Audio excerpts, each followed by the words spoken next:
See it on my face, I made up my mind. Not another day, you're on borrowed time. Let me get away, yeah I'm running, yeah I'm running. So love me or leave me, I'm standing alone. Can't shake a feeling that lives in my bones. Lie to me, tell me you wish that you could, but nothing you gave me is worth what you took. 'Cause baby when I'm gone for good.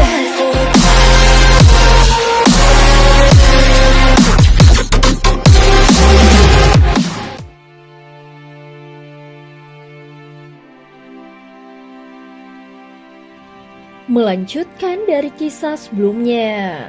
Sebelumnya Xiaoyan dan Longyan dibawa oleh 3 wanita cantik untuk bertemu dengan putri Rasman Guanglinhu. Pada saat ini, Xiaoyan bersama Longyan dan 3 wanita lainnya terbang menuju ke dalam hutan lebat. Bangsawan dari kaum manusia itu juga ikut datang bersama Muming-er bukan? Gumam seseorang. Wanita-wanita yang berjalan di depan Xiaoyan berpakaian sangat minim, dan bagian belakang mereka nyaris terbuka, membuat suasana menjadi lebih menggoda, sehingga Longyan mendekat untuk menahan jarak dengan Xiaoyan. Xiaoyan sendiri tidak terganggu, sedangkan Longyan matanya mengawasi sekeliling, sama sekali tidak menunjukkan ketertarikan pada para wanita itu. "Omong kosong, ayo bergerak," kata salah satu dengan nada suara tidak sabar. Xiaoyan sedikit kesal. Kecepatannya dinilai terlalu lambat. Setelah mereka makan dan minum, para wanita Rasman Guanglinhu itu tidak berani lagi banyak bicara. Segera kecepatan mereka bertambah cepat. Tak lama kemudian, pemandangan di depan menjadi terang dan lapang.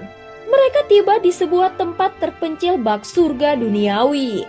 Dan seperti landscape lukisan lengkap dengan gunung, sungai, dan jembatan kecil yang mengalirkan air. Di sana terlihat banyak wanita dari Rasman Guanglinhu yang mempertahankan bentuk tubuh manusia.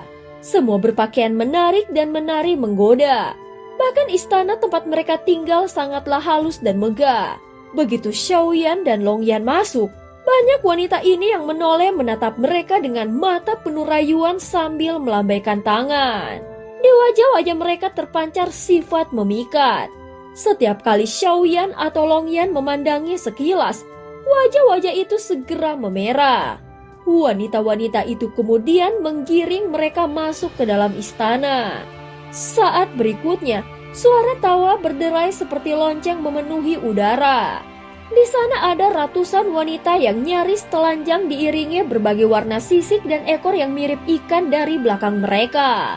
Begitu mendekat, beberapa dari mereka langsung menyerbu, namun sama sekali tanpa niat membunuh. Hal ini justru membuat Xiaoyan sangat tidak nyaman. Saat situasi mulai memanas, hawa dingin dan garang dari Xiaoyan tiba-tiba meledak. Aura pembunuhnya membuat para wanita itu mundur ketakutan. "Kalian semua, minggirlah!" Xiaoyan berteriak dengan sorot matanya yang dingin. Para wanita itu langsung berubah menjadi cahaya, kembali menjadi wujud asli mereka sebagai makhluk lalu berhamburan ke segala penjuru untuk menghindar. Di ujung paling dalam istana, terdapat sebuah tempat tidur lembut yang terbuat dari bulu putih. Di atasnya berbaring sosok yang terselubung bayangan gelap. Dia menyangga diri dengan satu tangan pada sandaran tipis. Punggungnya yang indah telanjang menghadap ke arah Xiaoyan. Adapun tangan yang lain memutar-mutar kipas hijau berwarna putih dengan gerakan yang lembut. "Untuk apa orang-orang ini datang ke sini dan merusak hutan rahasiaku?" Suara perempuan itu berbeda dari wanita-wanita Rasman Guanglinhu lainnya. Suaranya ringan namun mengandung racun yang manis. Dia memancarkan pesona yang aneh dan memikat. Ketika suaranya terdengar, penglihatan Longyan sempat berkabut, sehingga dia tanpa sadar melangkah maju.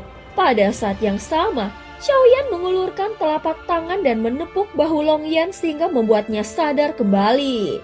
Saat berikutnya tatapan Longyan segera menjadi waspada. "Aku sedang mencari seorang laki-laki yang membawa tombak panjang naga perak. Apakah kau tahu dia?" tanya Xiaoyan dengan suara yang dingin. Kau juga bukan orang dari dunia Shanghai, bukan? Dan laki-laki yang kau maksud juga bukan berasal dari sini. Salah satu wanita Rasman Guanglinghu yang berbicara sedikit mengeringit. Sosok itu terdengar familiar. Tetapi jika kau datang mencari seseorang dan hendak memohon padaku, jangan bersikap seangkuh itu. Meskipun berbicara dengan nada tajam, wanita itu tidak pernah menoleh sepenuhnya pada Xiaoyan.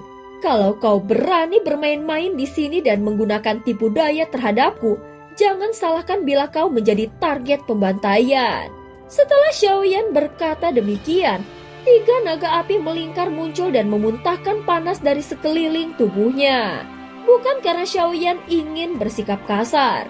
Kenyataannya, kalau bukan karena dia memiliki jiwa ilusi yang kuat, mungkin dia tidak akan bisa sampai ke dalam istana ini. Sekelompok makhluk Rasman Guanglinghu yang berubah wujud tidaklah semanis yang tampak di permukaan. Justru sebaliknya, mereka bukanlah entitas biasa. Meski tempat ini terlihat harmonis, sebenarnya ada bau darah yang sulit disembunyikan. Setelah masuk ke sini, para wanita Rasman Guanglinghu yang berwujud manusia itu tampak sangat jarang menunjukkan hasrat sejati. Bukan karena mereka benar-benar ingin bercinta dengan manusia, melainkan karena tujuan mereka adalah memangsa manusia. Xiaoyan hampir bisa memastikan hal ini. Manusia di dunia Shanghai menempati lapisan terendah. Dan oleh ras-ras seperti ini, mereka dianggap sebagai makanan yang amat lezat. Kalau Tuan mengatakan itu, jangan salahkan aku bila kuanggap itu tidak masuk akal, ucap seseorang. Begitu kata-kata itu jatuh, sosok-sosok di atas singgasana putih tiba-tiba menoleh. Kedua bola mata mereka memancarkan cahaya serupa menyorot ke arah Xiaoyan dan Longyan. Dalam sekejap, Xiaoyan merasakan tanah dan langit seperti berguncang. Pemandangannya berubah drastis saat muncul seekor makhluk raksasa berkepala monster dan kemudian meluncur ke arah mereka dengan ganas. Dia menantang kita. Longyan, kenapa kau belum bertindak? Xiaoyan berseru. Saat berikutnya kepala binatang itu disambar oleh cahaya biru yang menerobos. Dan tubuh makhluk itu hancur berantakan. Dari kejauhan terdengar jeritan menusuk yang sangat menyakitkan. Xiaoyan bisa merasakan ada banyak nyawa lain di sini. Jika musuh-musuh itu dibiarkan, mereka bisa membuat kekacauan besar. Pandangannya kembali jernih namun ketegangan bertambah saat bayangan-bayangan di atas singgasana putih menyebar halus. Seorang dari mereka menatap Xiaoyan dengan rasa heran. Makhluk aneh apa ini yang bisa seketika meruntuhkan wujud penyamaran kami? Aku datang ke sini tanpa niat jahat. Kalau kau masih bertekad memakan kami, maka jangan salahkan kami bila kami membalas. Setelah Xiaoyan berkata demikian, suasana mendadak memanas. Xiaoyan tidak ragu dan sekelilingnya langsung dibungkus oleh lidah-lidah api yang pekat. Seolah setengah istana tersambar api. Beragam suara teriakan pun terdengar di udara. Tuan, tunggu. Itu tadi memang kesalahan kami. Orang yang kau cari apakah dia orang ini? Akhirnya salah satu sosok putih itu berdiri. Dia mengenakan kain tipis berwarna merah keemasan yang hampir tidak menutupi tubuhnya. Di bawah kain tipis itu, lekuk tubuhnya memikat lebih dari sinar bulan dan di sekujur tubuhnya tertanam perhiasan berwarna emas. Langkahnya sangat ringan.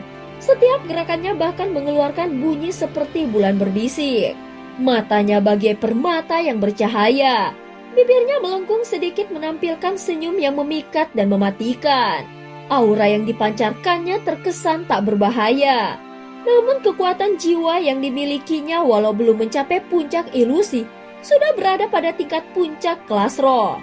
Dan itu sangat kuat. Dia mengangkat jari dan tiba-tiba menyentuh udara. Suara lembut pun keluar memanggil nama seseorang. Pemuda berambut panjang itu tampak membawa tombak perak dan seperti Raja Tianzang. Xiaoyan menatap putri Rasman Guanglinghu itu dengan serius. Jika pihak lawan hendak menipu, maka tipu daya mereka tentu licik tetapi dia tidak mudah ditipu. Apakah dia masih berada di sini? Tanya Xiaoyan dengan tegas. Putri itu segera menggelengkan kepalanya. Dia datang kepadaku karena mencari sebuah rahasia terselubung. Aku pernah memperingatkan bahwa tempat itu sangat berbahaya. Mungkinkah terjadi sesuatu padanya? Wajah Putri Rasman Guanglinghu tiba-tiba menampakkan kekhawatiran. Di mana letak tempat itu? Xiaoyan langsung mendesak. Putri itu menatapnya lalu berkata dengan lembut, "Tuan, lebih baik kau jangan pergi ke sana. Tempat itu sangat berbahaya." Dan cerita pun berakhir. Terima kasih udah dengerin Mihu dari awal sampai akhir ya. Sampai jumpa.